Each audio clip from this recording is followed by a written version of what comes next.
Olá, está começando o Café Filosófico, um programa que leva você a um momento de reflexão. Hoje eu converso com o professor Dax Moraes, do Departamento de Filosofia, meu colega. Bem-vindo, Dax. Tudo bem? Muito obrigado pelo convite.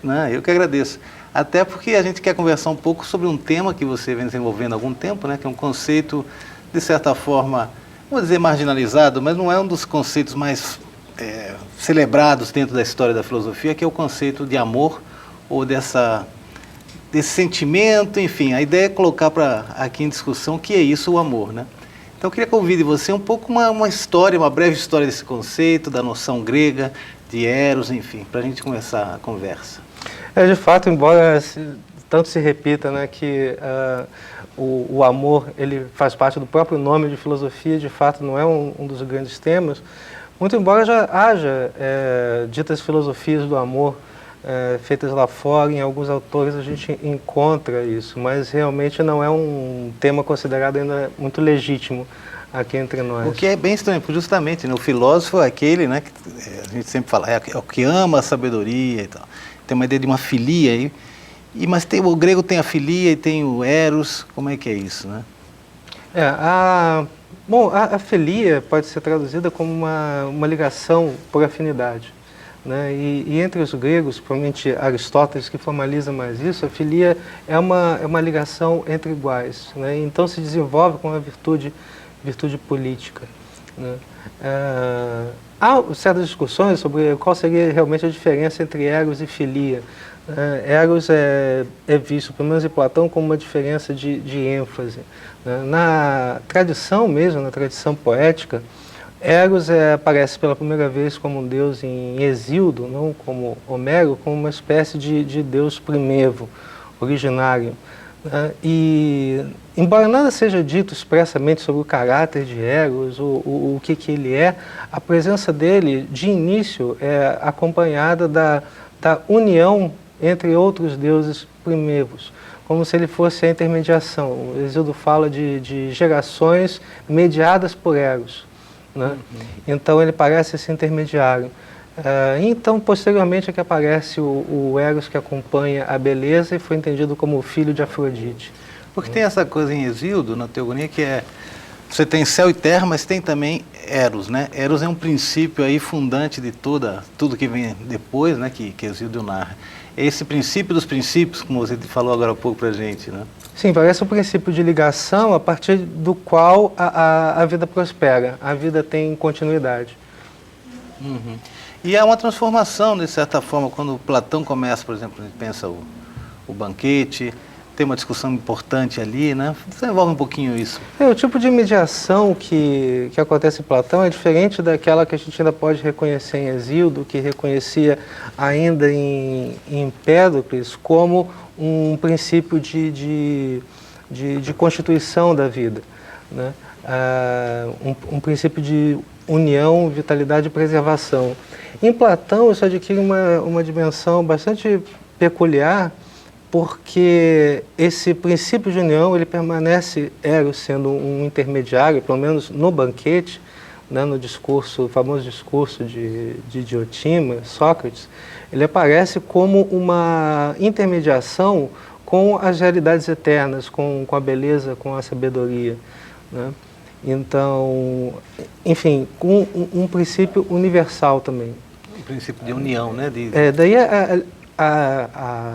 um tanto extraviada a concepção de amor platônico como um amor irrealizável, um amor à distância, justamente porque Eros serve de mediação entre a alma, entre a razão humana e aquilo que há de supremo, de eterno, né? Um amor à distância, ele liga aquilo com algo de supremo. Uhum. Bom, essa seria, digamos, a postura platônica. Então, o que hoje se chama de amor platônico não é exatamente aquilo que Platão apontava, mas senão um sentido um pouco assim, distante, como você disse, algo que não é da ordem cotidiana, que parece realmente quase inacessível, né? Seria isso o amor platônico? Sim. Sim, perfeito. Eu te interrompi quando você falava de Afrodite. Volta um pouquinho ali, porque você falava de uma transformação do sentido de Eros para uma beleza? Como é que é? Há uma segunda aparição de Eros em versos posteriores, na Teogonia do Exíodo, em que Eros aparece seguindo Afrodite quando ela sai das espumas do mar. Então, ele é visto como um amor da beleza, e isso parece ser bastante privilegiado no pensamento de Platão como um todo. O Eros não aparece apenas no banquete ou no Fedro. Há certas alusões muito rápidas, até mesmo na República, sobre um amor por aquilo que é inteiro. Então, o objeto mesmo do amor em Platão é uma unidade, uma inteireza. A gente sabe que é o bem e o belo, né? O ideal. E isso, posteriormente, no romantismo, vai se reduzir aos amores ideais. Os amores são apenas ideais, são irrealizáveis, então vem acompanhado de um sofrimento, enfim. Mas a ligação de Eros e Afrodite é justamente a ligação que Eros estabelece entre a nossa alma e a beleza. Mas eu acho que tem um problema fundamental em torno disso, no sentido de que, como se diz, o amor é cego. Inclusive há ilustrações de Afrodite vendando Eros, como se Eros não fosse, como Plotino dirá, um olho, né? Eros é um olhar. Então, o que parece muito mais adequado considerar aí é que é através do próprio olhar do amor que a beleza aparece, né? Na condição de desamor, né, de distanciamento, não há beleza. Então não é Eros como um certo de uma beleza objetiva, como parecia aprender de Platão, que já é ali desde sempre, em que então nos é revelada por esse Eros. Mas o Eros mesmo que nos leva ao reconhecimento e talvez até da produção do belo, a constituição de uma ligação com o belo. Você falou em Plotino, e aí e nessa ideia de que o amor como uma olhada, uma perspectiva, né? Uma certa educação do olhar, né? De certa forma, o neoplatonismo tem essa dimensão da procura do uno, de encontrar...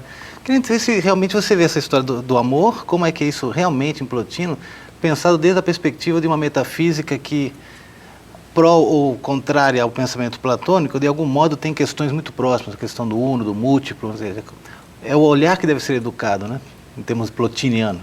Sim, Plotino acho que é o primeiro que realmente faz uma filosofia do amor, embora breve, não tão exaustiva quanto a de Agostinho pode ser, mas ele não apenas interpreta Platão e desenvolve Platão, mas ele dá ao pensamento de Platão uma coisa que ele não tinha, que era uma constituição mais sistemática, mais ordenada sobre o amor. Então, próprio neoplatonismo, há uma certa hierarquia, isso vai ser muito influente no cristianismo, uma hierarquia dentre os objetos amados e amáveis, né? E no caso de Plotino é justamente aquele inteiro. Então, Eros vem desde um certo princípio intermediário entre uniões, até se converter no próprio intermediário pelo qual nós podemos nos unir àquilo que é inteiro. Nesse sentido, o Eros, o amor, é um princípio metafísico, né? Eu diria que até um princípio anterior, proto-metafísico, né? Na verdade, que ele já está colocado na origem de uma maneira outra que os outros princípios. E é só a partir de Eros que se pode conceber um todo, o eterno com o que se ligar, né? E essa visão, essa perspectiva foi bastante explorada, e eu particularmente sou crítico da consequência mais decisiva, né, da insistência nessa concepção do Eros, que seria uma concepção de amor que seria inalcançável pelo humano. Porque as atitudes diante do inteiro, do absoluto, a posterior identificação entre esse inteiro, entre esse bem, entre essa totalidade e o Deus, né, cristão, que então é identificado com o próprio amor, o amor deixa de ser uma relação, ele deixa de ser um intermediário e ele passa a ser o próprio objeto. né? Então, se falará do amar o amor. Né? A gente está falando muito no cristianismo e, de fato, esse seria um segundo momento necessário nessa dimensão temática, vamos dizer assim. Né? Eu lembro que o Nietzsche fala que o cristianismo converteu Eros em vício. Porque realmente parece que Eros é abandonado nessa dimensão originária e agora parece que a partir do cristianismo surge uma outra ideia. Geralmente a gente entende o cristianismo como uma filosofia do amor, né? Mas há algo sim que se apontou importante, que essa história, que o amor passa a ser de um modo objectual ou algo mais ôntico. É isso que você está dizendo? Sim, exatamente. Ele passa algo a ser atingido e ele passa a constituir um ideal. Né? Quando eu estava falando do Eros como um olhar que dá a ver a beleza, ou por meio do qual a própria beleza se constitui como beleza, ele passa a ser vinculado com justamente o que é o belo em si. Ele passa a se tornar um objeto. E em relação a esse objeto que o cristianismo vinculará o objeto digno de ser amado, né? Que é o Deus. E com isso eu vejo na crítica de Nietzsche justamente o efeito de uma dessacralização de todo e qualquer tipo de ligação entre os homens em virtude deles mesmos. Né? Nenhum homem, então, pela religião do amor, nenhum homem, homens e mulheres, quero dizer, ou homens entre homens e mulheres entre mulheres, enfim, os seres humanos em geral, eles não são mais ligados entre si em virtude do que cada um deles é em sua singularidade, mas apenas em nome daquele princípio maior, né, que é a própria a fonte desse amor. Quer dizer, ninguém pode ser amado em virtude de si mesmo. Né? Só pode ser amado como reflexo do amor do próprio Criador pela criatura. Então, por isso, todos os ímpetos, né, que são reunidos nessa palavra eros, eles são menosprezados. Né? Nietzsche também disse que o cristianismo envenenou eros. Né? Você está falando em Agostinho e Agostinho carrega, né? Você vamos dizer assim, você discute muito isso, essa coisa do dualismo corpo e alma, ou em Agostinho mais especialmente um homem interior e a exterioridade. Mas no entanto, se tem uma trajetória assim, importante nessa história do amor todo, é o que se chamou de amor místico, né? Uma certa procura desse encontrar no outro um reflexo, uma iluminação do divino, né?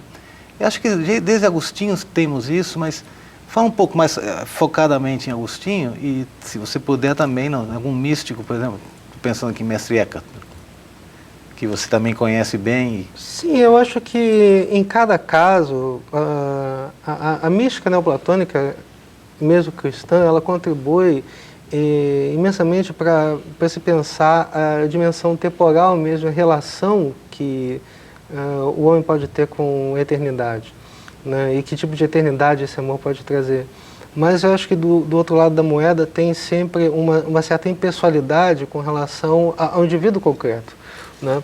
No caso de Eckhart, a realidade máxima e essencial de um indivíduo é a sua condição pré-criatural, né? O momento de união mesmo com o princípio. A unidade originária. Com a unidade originária. Já Agostinho tem uma contribuição bastante interessante, num primeiro momento, que ele coloca, que eu acho crucial, a relação entre amor e temporalidade. Então, diferente de vários outros mais duros com relação às coisas profanas, Agostinho admite a ligação como efêmero. Ele já diz que a ligação com o efêmero ela não é má em si. O problema fundamental da ligação com as coisas temporais é o fato de nós nos prendermos àquilo cuja natureza é passar. Né? Então aí estaria o problema das nossas ligações terrenas. Né? Mas esse problema não é como se tentou fazer parecer um problema das coisas que passam. Me parece muito mais um problema do nosso modo de relação com as coisas que passam. Eu acho que todo o problema do amor na história da filosofia, não só na história da filosofia, mas no dia a dia, na vida concreta das pessoas, está com o descompasso do homem com relação ao deixar passar, né? Com relação à história, com relação à mudança. Mas aí eu tenho uma coisa que geralmente se olha o cristianismo assim, né? Ou seja, isso aqui é um vale de lágrimas, as coisas são passageiras, são temporais, e o amor aqui seria como um certo caldo que poderia unificar as coisas, na medida que eu reconheço no outro uma mesma origem eterna e tal. Mas isso, será que isso de fato desvaloriza, resta valor ontológico ao mundo? Quer dizer, porque é temporal, vale menos, o que importa é o além. Isso seria uma crítica muito nietzschiana, vou dizer assim, né? Uhum. Mas a gente encontra em autores, falava do místico agora, em Mestre Eckhart, né? Onde o mundo é salvo. A concretude do mundo é talvez o único caminho de volta a essa origem, né? E aí, claro, o amor não é só pelo reflexo, mas porque ela propriamente possui uma certa eternidade, que também é essa visão metafísica que se encontra em Plotino, né? Então, de algum modo, aquele amor plotiniano migra também em certos autores. Você não vê assim? É verdade, mas... Você pode não ver também, se for o caso. Não, é verdade, existe essa dimensão. Mas a partir do momento que, como eu mencionei há pouco, o exemplo de Agostinho, que toca nesse ponto crucial da nossa incapacidade de lidar com o passar das coisas, né? E na verdade é isso que gera o sofrimento e desilusões e descompassos e todas as consequências que a gente vê contemporaneamente de um certo descrédito na existência do amor, das possibilidades, né, de se viver certos tipos de alegria, certas dimensões de alegria. O que me chama a atenção e é um certo objetivo que eu persigo no trabalho é justamente algo que possa responder não a essa dimensão possivelmente soteriológica do amor, de uma ligação na humanidade, mas algo que diga respeito mais imediatamente à singularidade concreta que cada um de nós é. O que se pode dizer, se é que é possível avaliar as ligações concretas, né, de amor entre as pessoas, não só entre pessoas, mas entre aquilo e aquilo que elas dizem amar, se é que caiba a palavra aí. Como se pensar adequadamente isso, não num ponto de vista universalista, né, de uma verdade única para todos, mas aquela própria realidade, aquela verdade, aquela beleza que se constitui a partir de um certo encontro, né, quando o amor não media, né, um indivíduo e o universal, mas quando ele desempenha tal mediação, né, entre duas singularidades concretas que o mundo como um todo ganha um sentido diferenciado. Né? Nesse sentido, é uma questão hermenêutica até, né? De como o mundo pode ter o seu sentido transformado, como eu mesmo posso adquirir um novo sentido para mim mesmo a partir de uma certa experiência. Né? Então, que seria esse o acontecimento do amor. Né? Exato. Então, daí que uma concepção universalista de um amor super sensível, de uma relação com o além do sensível, né, como uma ligação mística mesmo, não parece responder imediatamente a isso. Então, voltando, dando um salto aqui no tempo de Agostinho, dos místicos medievais, ao Nietzsche, que já foi citado aqui, e o Nietzsche tem essa expressão morfática, acho que resume bem o seu pensamento, sua crítica à tradição, à dicotomia moral, cristã, enfim. E é justamente essa ideia que você apontou agora, essa falta de aceitação por parte do homem deste passar, né? Isso é uma coisa que incomoda. Eu tenho em mente aquele capítulo do Zaratustra, da redenção, né? A ideia de uma pedra assim foi, como incomoda isso, né? Você tem isso em mente um pouco quando você está...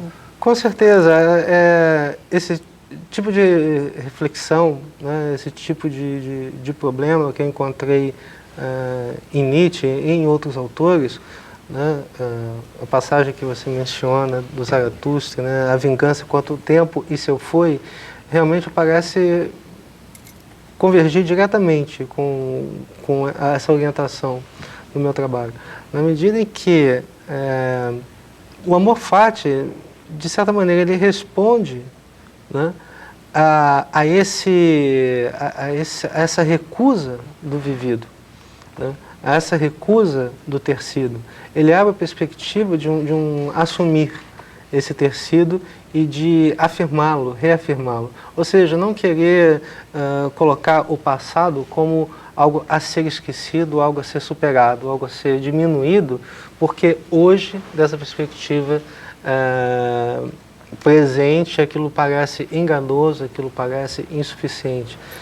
Parece que a perspectiva de um amor sumamente verdadeiro, originário, no sentido que a religião ou a tradição metafísica desde os gregos coloca, ela parece justamente servir como uma espécie de parâmetro para algo que nunca vai poder satisfazer essas pretensões, que são justamente as vivências concretas, né?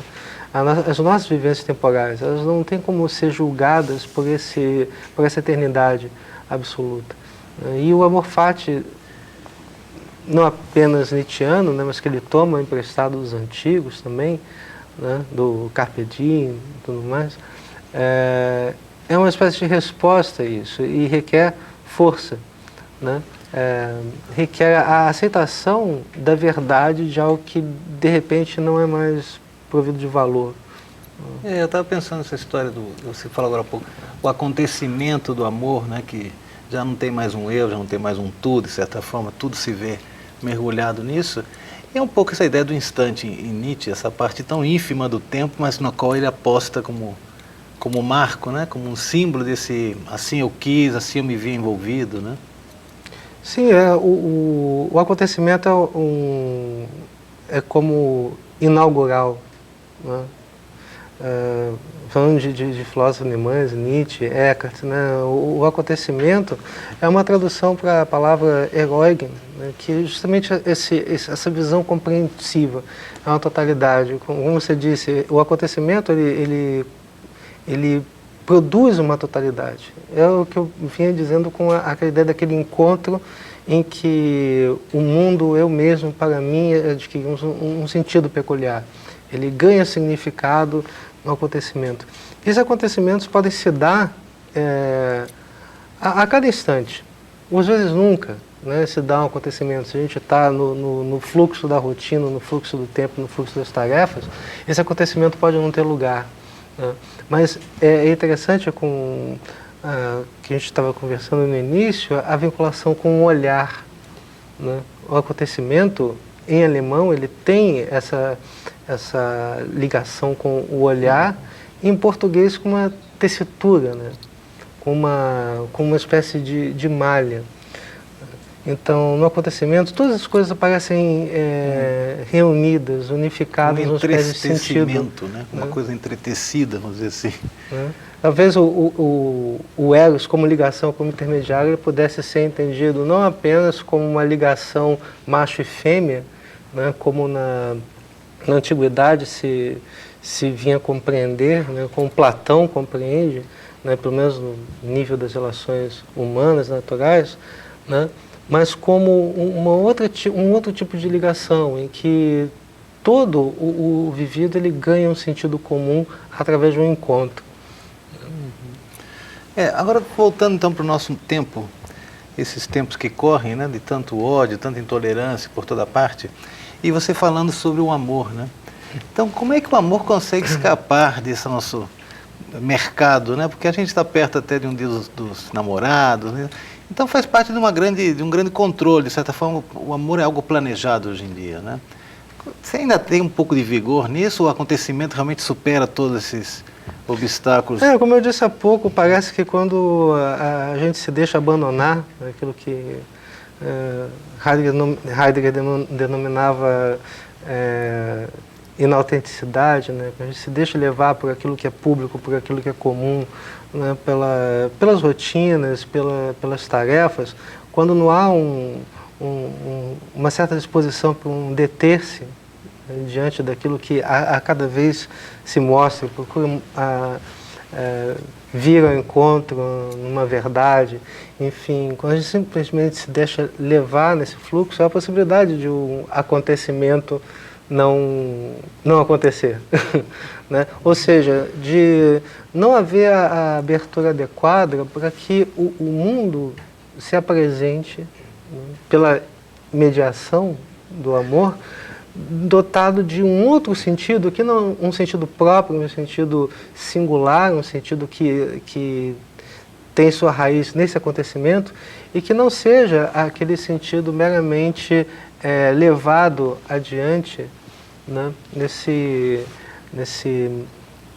movimento impessoal que é a vida diária. Assim, o que é estranho, ele nos mostra como somos pobres, né, tão pobres que a gente nem percebe mais o que se perdeu lá, aquele sentido de união primeiro, lá na Teogonia de Hesíodo, como é que isso deu também lugar ao neoplatonismo, à própria religião do amor e tudo. E hoje mesmo o amor já é quase que um produto, né, que foi tomado nessa inautenticidade, ou no próprio caráter impessoal das relações pessoais e tal, né? Então é um mundo difícil em que vivemos e a tua pesquisa sobre o amor acho que tem muito a acrescentar a todos nós. Infelizmente o tempo chegou ao fim, Dax. Obrigado pela tua presença aqui. E eu agradeço mais uma vez. Volte. Tá bom, obrigado, Dax. Eu conversei com o Dax Moraes, do Departamento de Filosofia, e, enfim, foi muito bom. E semana que vem você sabe que tem mais. Até lá.